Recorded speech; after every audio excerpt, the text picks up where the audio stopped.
మనందరిలో చివరి వరకు నిలిచి ఉండవలసింది విశ్వాసము, నిరీక్షణ, ప్రేమ అని వాక్యం చెప్తుంది.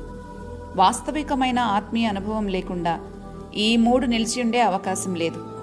దైవజ్ఞానం కలిగి ఉండడం అంటే సిద్ధాంతాలను నేర్చుకోవడం కాదు, అది ఒక ఆత్మీయ అనుభవం. ఈ అనుభవము సత్యాన్ని వాస్తవికతలోకి తీసుకొని వస్తుంది. అప్పుడు సత్య విషయమైన అనుభవ జ్ఞానము మనకి నిత్య జీవాన్ని గురించిన నిరీక్షణ సమృద్ధిగా మనలో పుట్టిస్తుంది.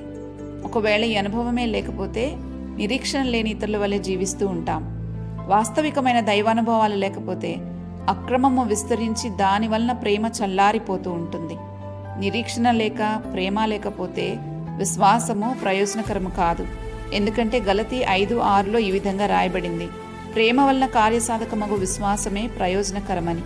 కాబట్టి క్రీస్తుని గురించిన వార్త ఒక సిద్ధాంతం కాదు, అది ఒక వాస్తవికమైన ఆత్మీయ అనుభవం.